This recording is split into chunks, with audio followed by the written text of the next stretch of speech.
In December of 1780, George Washington faced one of the most consequential decisions of the entire war. The Southern Department of the Continental Army was in ruins. Charleston had fallen. Camden had been a catastrophe. Horatio Gates, the supposed hero of Saratoga, had fled the battlefield on horseback and not stopped riding for 60 miles. The South desperately needed a new commander. Washington had exactly one general he trusted enough for the job, a man who had never won a major, pitched battle against a main British army. A man with no formal military training at all. A self-taught Rhode Island Quaker who had been kicked out of his own religious congregation for attending a military gathering. His name was Nathanael Greene, and he was about to become, by most measures, the most brilliant strategic mind of the entire American Revolution. Greene's path to command was unlikely from the very beginning. Born into a devout Quaker family in Rhode Island in 1742, he grew up in a faith that rejected violence and warfare entirely. His own congregation expelled him in 1773 when he attended a military parade, a decision he made out of genuine conviction that the colonies would need to defend themselves. He had no military academy training, no formal officer's education of any kind. What he had, instead, was an insatiable appetite for reading, devouring every military history and strategy text he could find, teaching himself the art of war from books while working in his family's iron foundry. When the Revolutionary War approached, Greene volunteered as a private soldier. Within months, the Rhode Island legislature, recognizing something in him, commissioned him directly as a brigadier general. A private to a general, almost overnight. It seemed an absurd promotion for a man with no command experience. It turned out to be one of the wisest decisions the Revolution ever made. Greene served faithfully under Washington for years, earning a reputation as a capable administrator and a trusted advisor. He had fought at Trenton, at Princeton, at Brandywine, at Germantown, at Monmouth. He had even won an independent victory at the Battle of Springfield in 1780. He had served brilliantly as quartermaster general, solving the impossible logistical puzzle of keeping the Continental Army fed and supplied. A thankless job that few wanted and fewer could do well. But by 1780, with the South in collapse, Washington needed something more than an administrator. He needed a general who could think clearly under catastrophic pressure, who could rebuild an army from almost nothing, and who understood, intuitively, a truth that most professional soldiers never grasped. Sometimes the way to win a war is not to win battles, it is simply to survive them. When Greene arrived in North Carolina in December of 1780, to take command of what remained of the Southern Continental Army, what he found was almost beyond description. Fewer than 1,500 men fit for duty. Many without shoes, many without weapons, no real supply system, no reliable source of food or ammunition, an army that existed more in name than in reality. Greene wrote to a friend that the country was in a deplorable condition and that he did not know how he was going to keep the army together at all. But Greene possessed a quality that would define his entire Southern campaign. He understood, with absolute clarity, exactly what he could not do. He could not face Cornwallis's larger, better-equipped, professionally trained army in open battle. Not yet.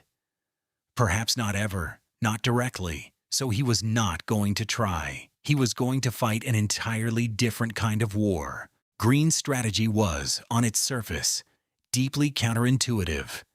He divided his already small army into smaller pieces. He sent Daniel Morgan with a detachment into the South Carolina backcountry. the same Morgan who would go on to win the stunning victory at Cowpens.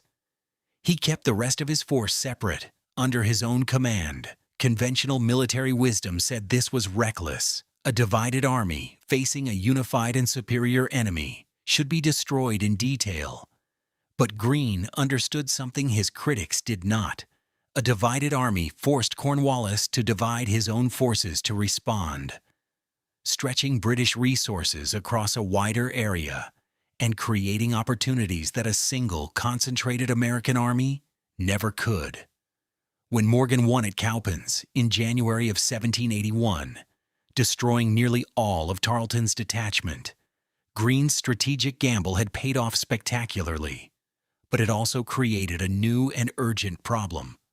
Cornwallis, furious and humiliated by the loss at Cowpens, abandoned all caution. Before giving chase, he halted his army for 2 days at Ramseur's Mill. He ordered his men to burn their own supply wagons, destroying tents, extra baggage, and non-essential equipment.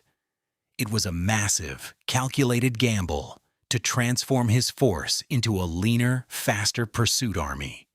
It was a gamble that revealed his desperation.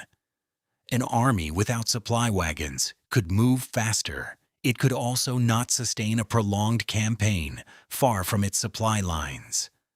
Cornwallis was betting everything on catching and destroying Greene quickly. If he failed to catch him, he would be stranded deep in hostile territory with dwindling supplies. Greene, meanwhile, understood exactly what was happening.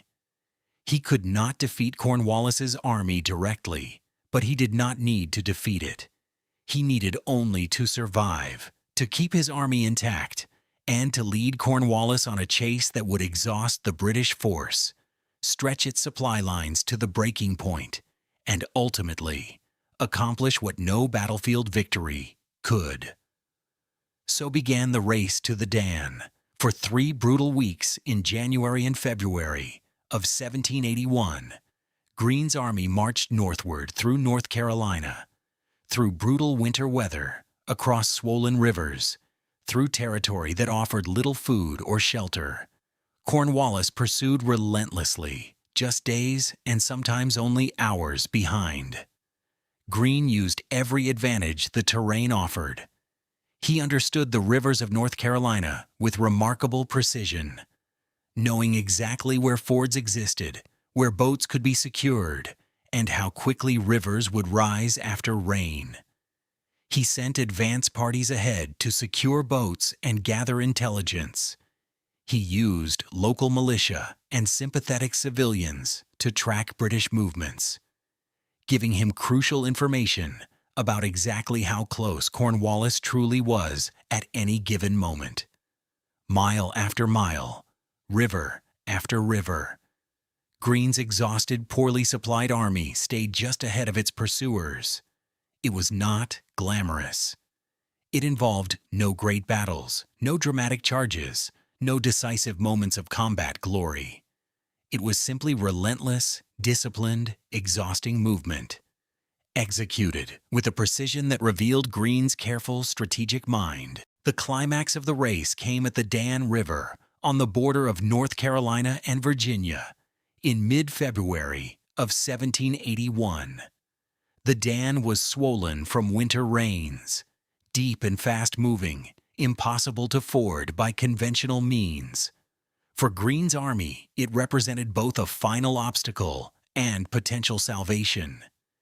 If he could cross into Virginia before Cornwallis caught him, he would reach safety, resupply, and reinforcements. If Cornwallis caught him at the river's edge, with his back against deep water and no means of crossing, the entire Southern Continental Army could be destroyed in a single engagement. Greene had prepared for exactly this moment. Days earlier, he had sent orders ahead to gather every boat that could be found, up and down the river, and have them waiting, ready, at the crossing points he intended to use.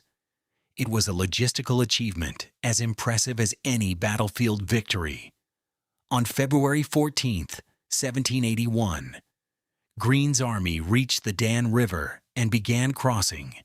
Cornwallis's army arrived at the same crossing point, mere hours after the last American boats had pushed off from the southern bank. The British arrived just in time to watch the Continental Army disappearing safely into Virginia on the far shore. Cornwallis had pursued Greene for nearly 200 miles through brutal winter conditions, with an army stripped of its own supply wagons in a desperate bid for speed. And at the final moment, he had lost the race by mere hours. The strategic consequences were significant and immediate.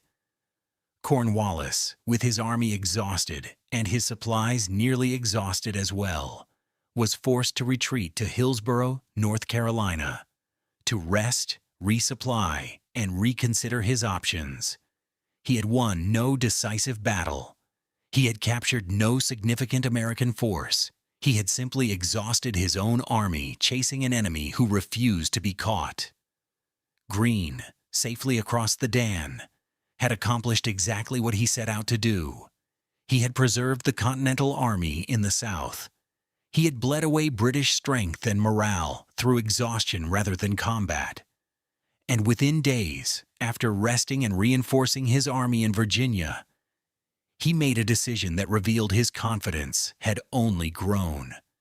He recrossed the Dan River and marched back into North Carolina to resume the campaign against Cornwallis. The two armies would finally meet in a major engagement at Guilford Courthouse in March of 1781.